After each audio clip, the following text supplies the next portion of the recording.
दिशा दुल्हन बनी फूलों की सेज पर बैठी घबराए जा रही थी। इन अमूल्य क्षणों में हर नई नवेली दुल्हन जो कुछ सोचकर लाज से छुई मुई होती है और हर आने वाले पल में उस सपनों के राजकुमार के कदमों की आहट की बाट जो होती है, जो आगे से बढ़कर उसे अपनी बाहों में भरकर उसे जीवन की अमूल्य निधि से सरोबार कर देगा। ऐसा किसी भी प्रकार का भावनात्मक आंदोलन उसके अंतर में प्रस्फुटित नहीं हो रहा था। वो तो चाह रही थी कि वो पल वहीं ठहर जाए, समय की गति थम जाए और वह किसी घटनाक्रम का हिस्सा ना बने। दोनों घुटनों में थोड़ी टिकाए वह अतीत के पन्ने पलटने लगी, जिस पन्ने पर उसके पापा अखबारों में से वर ढूंढने के लिए पते ढूंढकर 2-3 पत्र डाक में हर हफ्ते डाल ही देते थे। पापा को कोई रिश्ता जच नहीं रहा था। तभी कैप्टन विशाल का पत्र आया जो उन्हें जच गया। उन्होंने मौका हाथ से जाने नहीं दिया। दिल्ली के एक बढ़िया होटल में विशाल और दिशा को मिलाने का प्रोग्राम बनाया गया। दिशा को विशाल पहली नज़र में ही भा गया। वह बहुत स्मार्ट और खुले स्वभाव का था, लेकिन साथ ही दिशा को कुछ खटक रहा था जो उसे रोक रहा था। क्या वह समझ नहीं पा रही थी। उसे मन का वहम समझ वह संयत हो गई। उधर विशाल को भी दिशा बहुत पसंद आ गई थी। रिश्ता पक्का हो गया। विशाल के पास बस यही छुट्टियां थी, सो 15 दिनों के भीतर शादी का मुहूर्त निकाल लिया गया।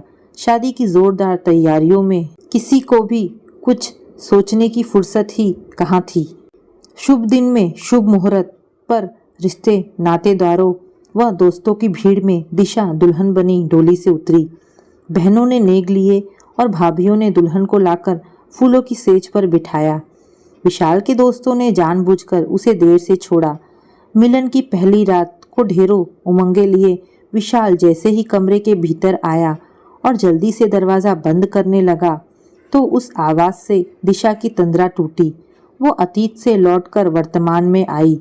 उसका शरीर थर-थर कांपने लगा। घबराहट व डर के मारे वो ठंडी पड़ने लगी और उसके दांत किटकिट बजने लग गए। विशाल ने जब यह सब देखा तो बहुत ही प्यार से उसे पकड़कर कुछ कहना चाहा कि तभी दिशा ने जोर से झटककर उसे अपने से दूर कर दिया। भयभीत हिरनी सी आंखों से उसे देखने लगी। विशाल हैरान सा पत्थर का बुत बना उसे देख रहा था। वह इस अप्रत्याशित व्यवहार का कोई कारण नहीं समझ पा रहा था। हैरान परेशान सा वह उसकी भयभीत दृष्टि को झेल नहीं पा रहा था। पहली रात का नशा तो हवा हो गया था। दिशा चिल्ला रही थी, ना ना, मुझे हाथ ना लगाना, मेरे पास ना आना। बोलते बोलते वो धीरे धीरे पीछे चलती हुई दीवार से सटती चली गई थी।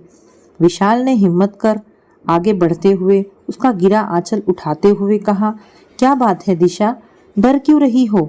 चलो भाई, नहीं लगाता हाथ, आओ बैठो, डरो मत।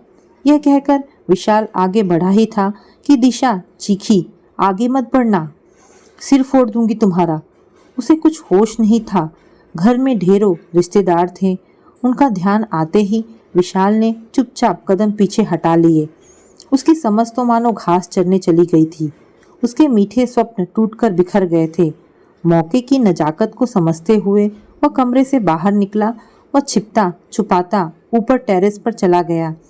वहीं वह सारी रात सिगरेटें फूंकता रहा। दिशा का अप्रत्याशित व्यवहार उसे भीतर तक जख्म दे गया था। उसके भीतर हाहाकार मचा हुआ था। रात के पिछले पहर जब वह कमरे में दबे पांव लौटा तो देखता क्या है कि दिशा वहीं फर्श पर बेसुध सी सोई पड़ी थी। विशाल ने डरते हुए उसे धीरे से उठाकर बिस्तर पर डाल दिया।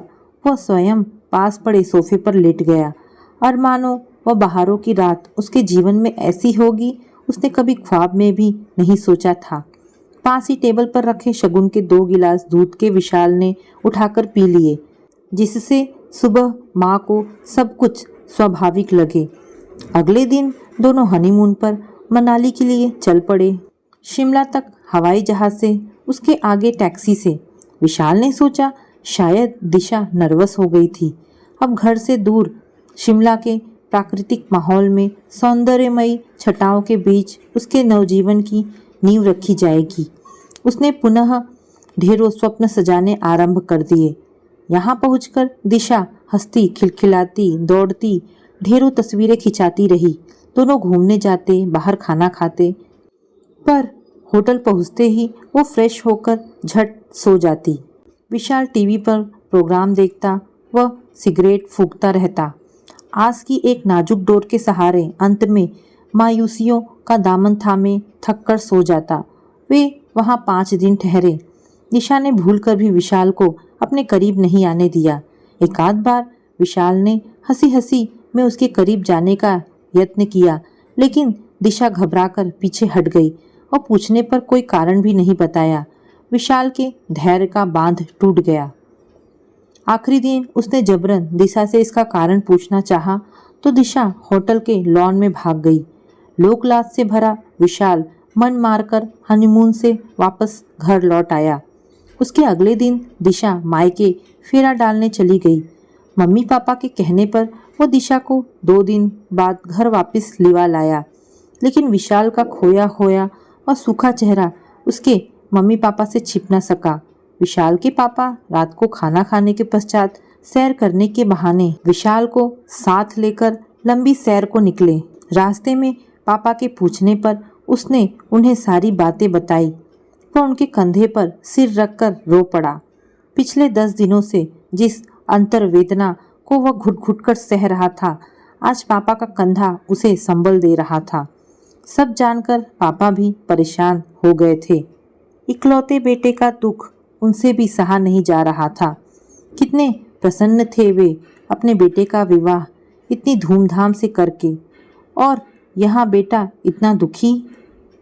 खैर, विशाल की मम्मी से सलाह करके उन्होंने दिशा को अपने पास बुलाया और पूछा कि क्या उसे कोई कष्ट है। जवाब में दिशा ने चुप्पी साधी रखी। आखिर में दिशा के माता पिता को बुलावा भेजा गया। संपूर्ण तथ्यों की जानकारी होने पर वे भी हैरान हो गए। उन्होंने भी बहुत यत्न किया कि दिशा कुछ बताए, लेकिन वह चुप रही, गुमसुम सी। आखिरकार उसे मनोवैज्ञानिक चिकित्सक के पास चलने को राजी कर लिया गया। कुछ बैठकों के पश्चात जिस राज का पर्दाफाश हुआ, उसे जानकर सभी हैरान हो गए। दिशा के कथनानुसार जब दिशा छोटी थी, वह उसके पापा की दूसरे शहरों में पोस्टिंग थी। उन दिनों वह घर में मम्मी के साथ अकेली होती थी। पापा के कई मित्र और मम्मी की सहेलियां मम्मी को मिलने व हालचाल पूछने आया करते थे। स्कूल से लौटकर जब वह सो जाती थी तो मम्मी कभी सहेलियों के घर गप्पे मारने, कभी पड़ोस में, तो कभी ताश खेलने चली जाती थी। पापा के दोस्त विपिन अंकल अधिकतर ऐसे समय ही उनके घर आते थे। यह उसके सोकर उठने और होमवर्क करने का समय होता था। विपिन अंकल उसे प्यार से गोद में बिठाते और होमवर्क करने के बहाने उसके नाजुक अंगों को छेड़ते रहते थे। दिशा उनके हाथ हटाती तो वे और बढ़ जाते।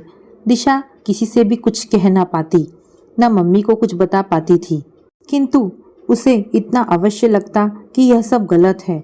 वह मुंह खोलने पर तरह तरह की आशंकाओं को अपने भीतर मंडराते हुए पाती थी। चेतना शून्य सी मशीनी पुर्जे की तरह वह चुप्पी साध गई, अन्य बच्चों से अलग। उधर मम्मी घर आकर फूली न समाती कि विपिन अंकल होमवर्क करा गए, क्योंकि उनकी सिरदर्द कमजोर हो जाती थी।